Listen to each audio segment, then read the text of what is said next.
Hello students, welcome to our channel RPS classes. आप देख रहे हैं आरपीएस क्लासेस।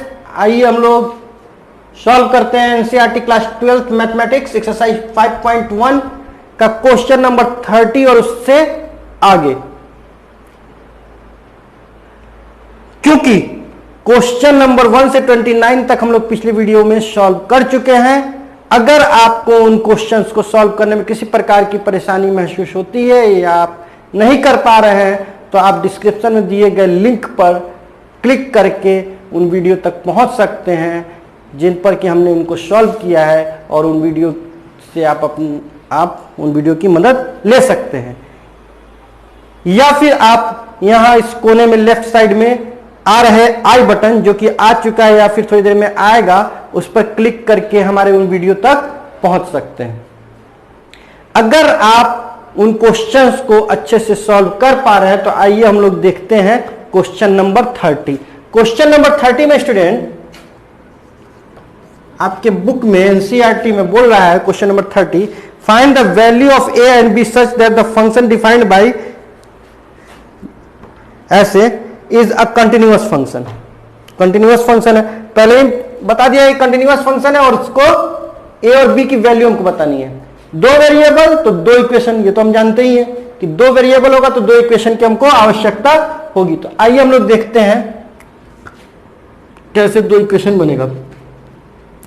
तो at x is equal to 2 के लेफ्ट दिया है, 2 पर दिया है, 2 के राइट में भी दिया हुआ है। तो आइए 2 पर देखते हैं, एक्स इज इक्वल टू 2। तो 2 पर देखते हैं हम लोग एफ ऑफ 2 जब देखते हैं हम लोग तो क्या आता है, 5 आता है।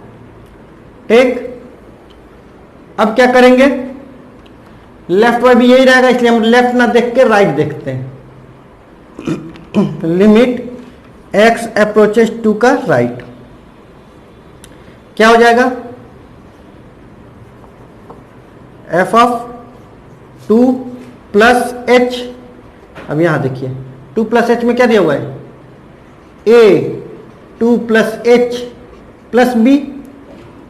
लिमिट एच अप्रोचेस 0 को अप्रोच करेगा तो एफ ऑफ 2 हो जाएगा। क्यों हो जाएगा 2, क्योंकि एच तो 0 हो जाएगा तो 0 प्लस 2 हो जाएगा। यहां पे 2 प्लस 0 2, तो ये 2a हो गया, 2a प्लस b हो गया। तो अब देखिए, since fx is continuous at x is equal to 2, so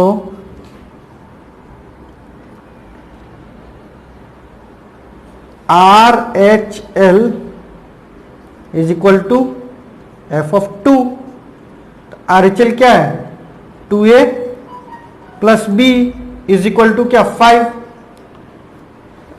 तो ये हुआ इक्वेशन फर्स्ट हमारा। अब इक्वेशन सेकंड के लिए हम देखते हैं कहां से इक्वेशन सेकंड आएगा। तो इक्वेशन सेकंड स्टूडेंट यहां से आएगा, क्या है, तो हम देखते हैं कि at x is equal to 10 पर, 10 के लेफ्ट में और 10 पर 20 दिया हुआ था, एफ ऑफ 10 पर 21 दिया हुआ है, ये हो गया।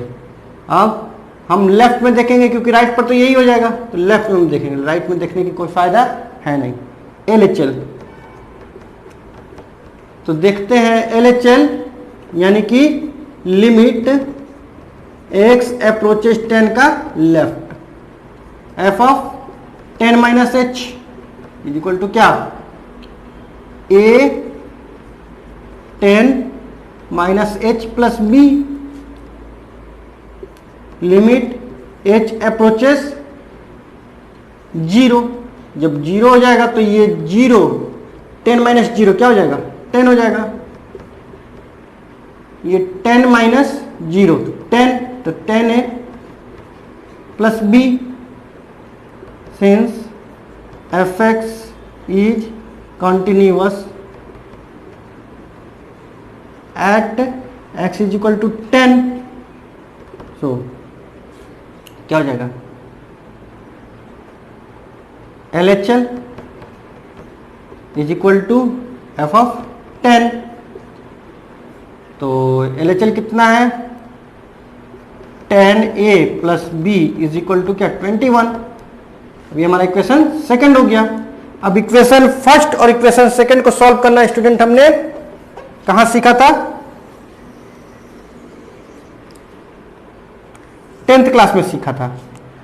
तो आइए हम लोग उसको देख लेते हैं 10th क्लास में कैसे सीखा था, उस वाले को एक बार दोहरा लेते हैं। तो 2 में से 1 को माइनस करते, equation 2 minus 1, equation second minus equation first. Equation second में से इक्वेशन फर्स्ट को हम लोग माइनस करते हैं तो क्या होता है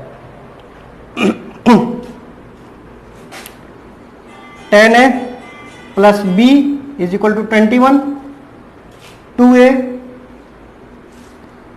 plus b is equal to 5, minus कर देते हैं तो ये देखिए ये उड़ गया, ये 8a हो गया, ये 16 हो गया, 8 2 जा 16, 2 substitute a is equal to 2 in equation first. Equation first में a इज इक्वल टू 2 रखते हैं तो यहां पे देखिए 2a प्लस b है तो 2 इंटू 2, a की जगह पर 2 into 2 plus b is equal to 5, ये 5 है तो 5, 2 2 जा 4 plus b is equal to 5, तो b इज इक्वल टू क्या 5 में से 4 माइनस हो जाएगा 1 हो जाएगा, तो a इज इक्वल टू हमारा 2 और b इज इक्वल टू 1। ये था स्टूडेंट हमारा क्वेश्चन नंबर 30। अब हम लोग देखेंगे क्वेश्चन नंबर 31।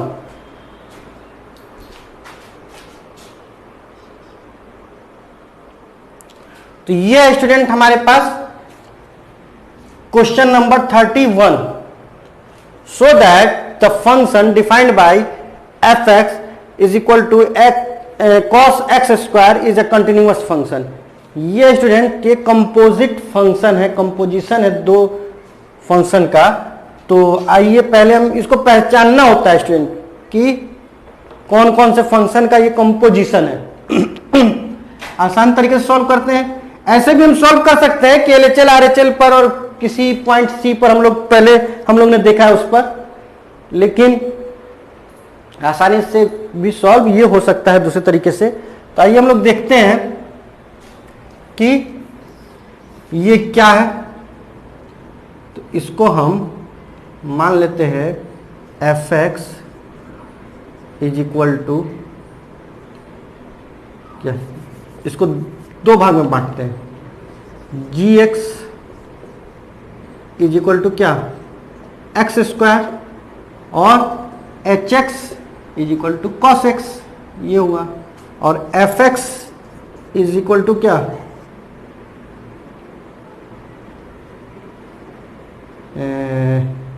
ये fx का वो है कंपोजिशन है, ये अभी यही मान लेते हैं हम लोग। ठीक है, अब आगे हम लोग देखते हैं कि क्या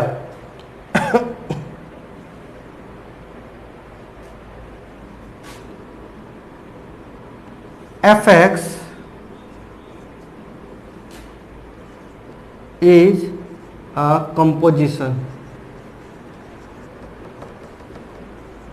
composition of, इसके भी पहले हम लोग देखते हैं, ये भी नहीं लिखते हैं, इसके पहले देखते हैं कि gx is equal to X square is a क्या polynomial function, polynomial function,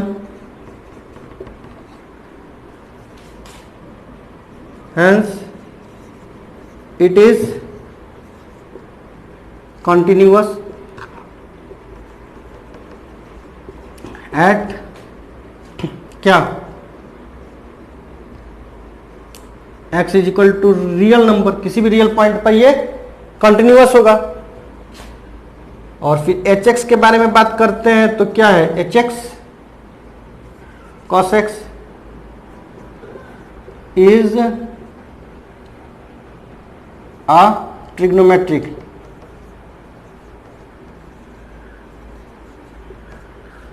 function hence it is continuous at x is equal to R. Real number पर ट्रिग्नोमेट्रिक फंक्शन और पॉलिनोमियल फंक्शन क्या होता है, कंटिन्यूअस होता ही होता है। हमने पीछे भी आपको बताया था इस बारे में। तो कंटिन्यूअस है, और चूंकि एफ एक्स जो है कंपोजिशन है, since f x is composition of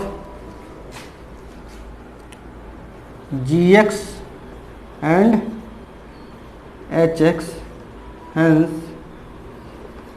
तो क्या हो जाएगा, f x is also continuous. लेकिन बात यहीं पे खत्म नहीं होगी, अब हमको दिखाना होगा कि कैसे कंपोजिट है। तो आइए हम लोग दिखाते हैं कि कैसे ये कंपोजिट है। GOH के बारे में तो आप जानते हैं, गो बोलेंगे, GOH गो। तो इसके बारे में देखेंगे, GOH यानी कि G of HX, G of HX देखेंगे। तो GOHX मतलब G, और HX के जगह पर क्या रखेंगे, cos x। क्या रखेंगे, cos x। और ये GX किसके बराबर, x स्क्वायर के। अब x क्या हो गया, cos x हो गया, तो ये किसके बराबर में हो जाएगा, cos स्क्वायर x के बराबर में हो जाएगा, हो जाएगा। अच्छा, और दूसरी बात, ये किसके बराबर में है, ये fx के बराबर में है। ये यहां पे हमारा खत्म होता है। ठीक, इसको आप आगे लिख लीजिए, उसके बाद ये सब लिख लीजिए, ये भी हो सकता है। तो इस तरीके से हमने क्वेश्चन नंबर 31 या 31 सॉल्व किया। और अब हम लोग देखते हैं कि क्वेश्चन नंबर 32 देखते हैं।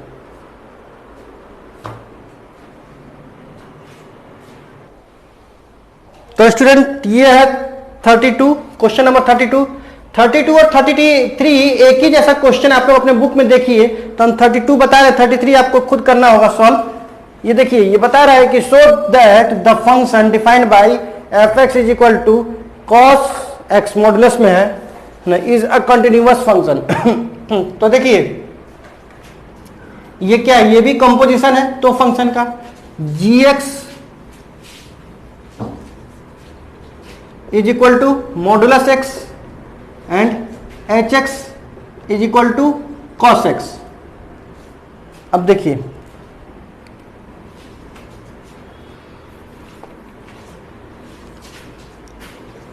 सॉल्यूशन उस पर हमने बाद में बताया था, इस पर पहले ही बता दे रहे हैं। GOHX क्या हो जाएगा, G और HX के जगह पर क्या हो जाएगा, पहले तो HX लिख दो ऐसे, तो क्या हो जाएगा, G और HX के जगह पर क्या हो जाएगा, cos x। अब देखिए यहां पे GX मॉडुलस x है, तो G cos x क्या हो जाएगा, मॉडुलस cos x हो जाएगा। और ये किसके बराबर हो गया, ये fx के बराबर हो गया है। तो यहां तक तो हमने ये दिखा दिया कि ये कंपोजिशन है। अब सिंस लिखेंगे GX is a modulus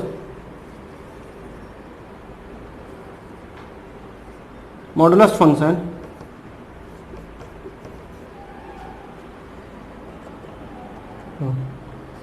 GX is continuous at x is equal to r। सभी रियल पॉइंट पर ये मॉडुलस फंक्शन क्या होता है, कंटिन्यूअस होता है। अच्छा, अगर hx की बात करते हैं, hx is a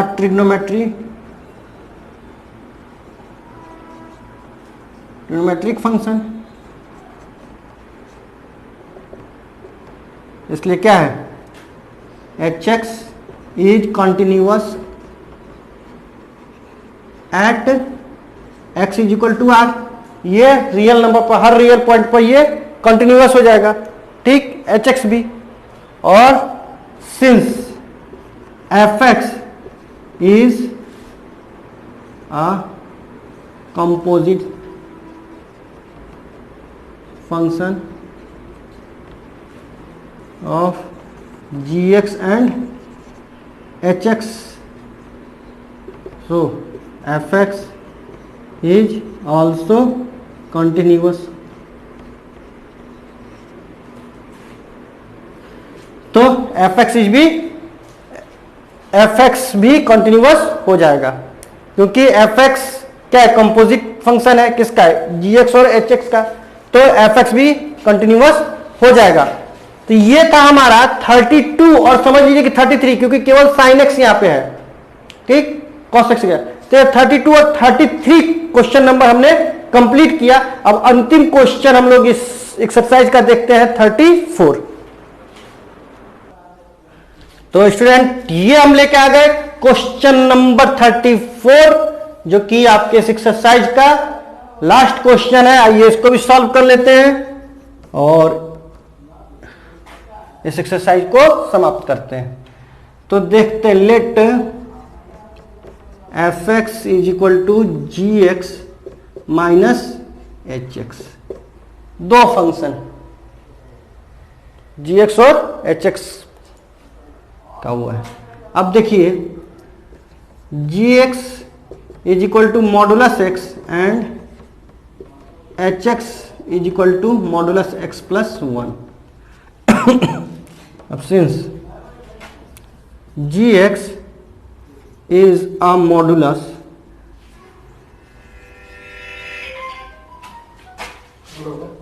function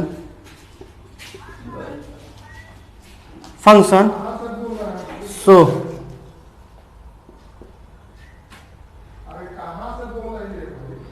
modulus function, so ये क्या हो जाएगा, gx is कॉन्टिन्यूअस हो गया। अब फिर देखते हैं यहां पे, since H x is a modulus function, तो ये अगर मॉडुलस फंक्शन है तो क्या हो जाएगा, जी एक्स भी क्या हो जाएगा, जी एक्स इज कंटिन्यूअस, तो ये कंटिन्यूअस हो जाएगा।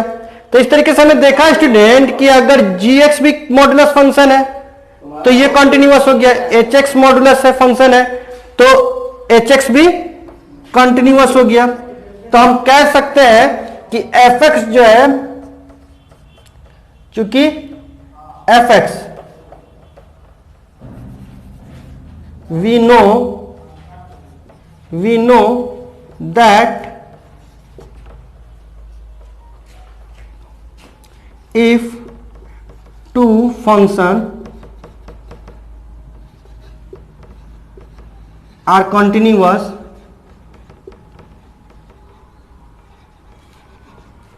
then their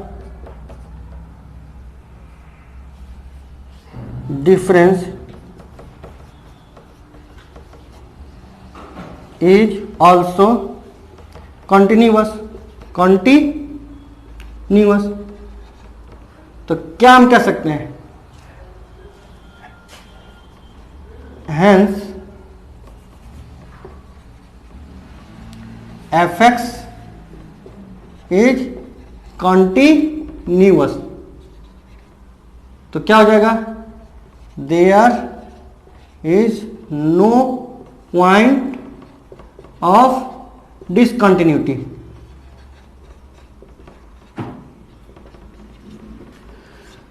तो यहां पे डिसकंटिन्यूटी का कोई पॉइंट नहीं, क्योंकि दोनों फंक्शन कंटिन्यूअस है तो एफ एक्स भी कंटिन्यूअस होगा। तो यहां पे कंटिन्यूटी का कोई भी, डिसकंटिन्यूटी के लिए कोई भी पॉइंट उपलब्ध नहीं है, यानी कि है ही नहीं। तो इस तरीके से स्टूडेंट हमने एक्सरसाइज 5.1 को सॉल्व किया। अब आगे हम लोग एक्सरसाइज 5.2 देखेंगे अगले वीडियो में। जब तक कि हम अपना अगला वीडियो अपलोड ना करें, हमारे वीडियो का इंतजार कीजिए, घर पर रहिए, स्वस्थ रहिए, खुश रहिए और हमारे वीडियो का इंतजार कीजिए। जब तक हमारा वीडियो ना आए तब तक के लिए गुड बाय।